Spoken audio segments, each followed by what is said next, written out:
Hey there everyone, welcome back to another Perfect Pairing. We're putting aside the usual A2 card blanks because these Altenew designs deserve something a little more unconventional. We're going to shop our own Altenew stash today to engineer a custom-shaped card base that perfectly frames our flowers. Keep watching to find out how to make these trendy card shapes. Let's start with crafting our card base. I really had to dig in my Altenew dies to find something that we could get creative with. This is the Pocket Banner die set, which coordinates with the Mega Alphabet dies. You can use this die as is to make a jean pocket shape for a card front, but I wanted to stretch this die and show you another way of creating a card base. And since this image is already roughly A2 sized, you can use your A2 envelopes from Altenew if you plan on mailing this card, with a few modifications to the final design of course. To make my card base, I need 3 cardstock panels, which I pre-cut to 4 1/4 by 5 1/2. 2 of them are in my standard cardstock weight that I prefer, which is Nina Solar White 110 pound. The far right cardstock is 80 pound, which is what I typically glue on top of my folded note card bases if I want a white base. Let's start with the 110 pound cardstock. I want to cut this pocket image from the white cardstock. I'll use Altenew satin masking tape to hold down this die to the white cardstock and then cut the cardstock as usual. Here's my normal pocket shape, but I want a more interesting size for my card base. I'm going to turn this image 180 degrees, and what I'm watching for as I align this die is that the bottom valley of the pocket barely crests the stitched etching at the bottom of the die here. If you're replicating this card in your craft room, to get this seamless appearance to this image, I'm also feeling to make sure that the stitched edging, the little micro holes on the left and right sides of my pocket, also match the pattern that exists on the cardstock. This way I don't puncture additional holes on the cardstock base. I'll use the satin masking tape again to hold this image and run it through my die cutting machine. What we are left with is this one pocket die cut hexagon. I'm going to repeat this on the second 110 pound white cardstock panel. I'll die cut the normal pocket shape, rotate the cardstock, and make sure that the bottom valley doesn't touch the stitched etching at the bottom, and cut the hexagon.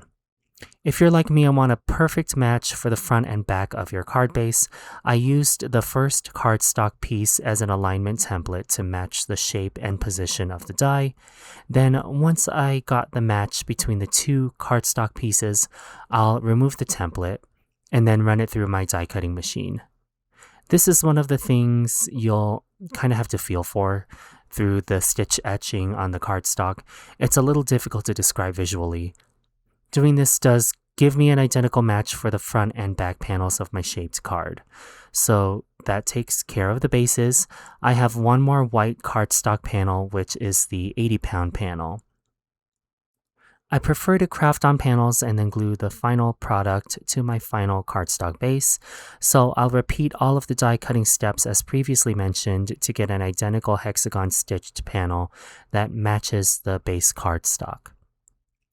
Okay, great. So now we have 3 cardstock pieces.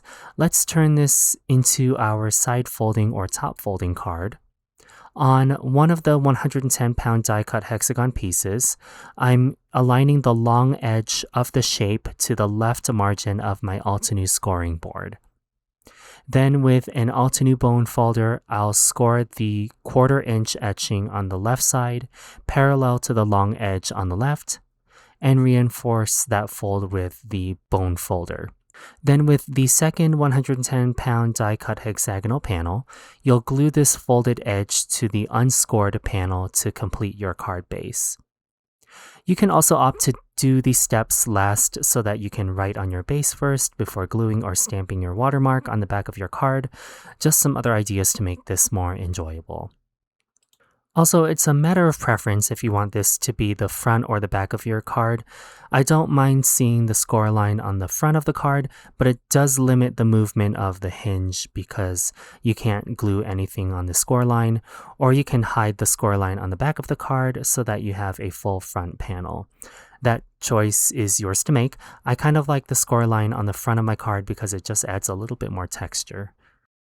And speaking of texture, if you do opt to have the score line on the front of the card, you'll also want to score your 80-pound panel as well. It helps with planning your focal elements if you opt to have your score line on the front of your card. So that's all the steps you need to make a shaped card. Now, after this point, we're going to start decorating. I'll put my 110-pound card base off to the side, and let's leave the 80-pound scored cardstock panel on our craft desk.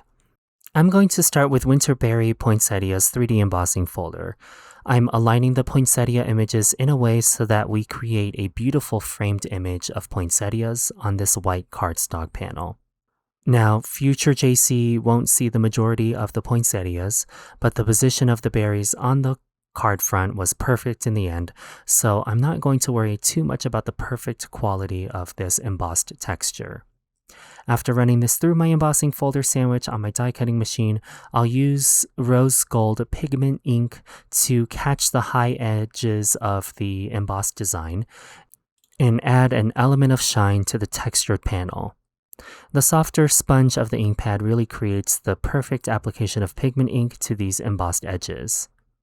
I'll move this embossed panel to my tray with my shaped card base and work on the focal element of this card. The Altenew Lush Botanical Poinsettia is going to be a hot item, I can feel it.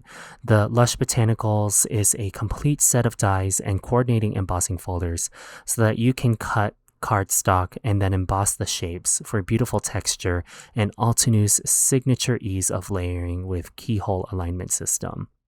The demand for the emboss and cut sets is so popular. When I was at the Altenew Simon Says Create booth, folks continuously asked for the item we were showcasing, and unfortunately it was out of stock. So if you see it on the Altenew website or authorized retailer, don't miss your chance is my point. I used the die in Lush Botanicals and Poinsettia to cut this muted palette of cardstocks. Layer 1 from Misty Sage, a complete set of Misty Morning, another complete set of Sandy Blush, and another isolated layer of Sage Stone. The small center images were cut from brushed rose metallic cardstock from Altenew.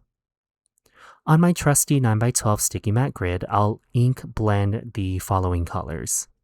From the Coastal Mist family of fresh dye inks, I used Coastal Haze ink on Misty Sage cardstock to create a center halo of ink.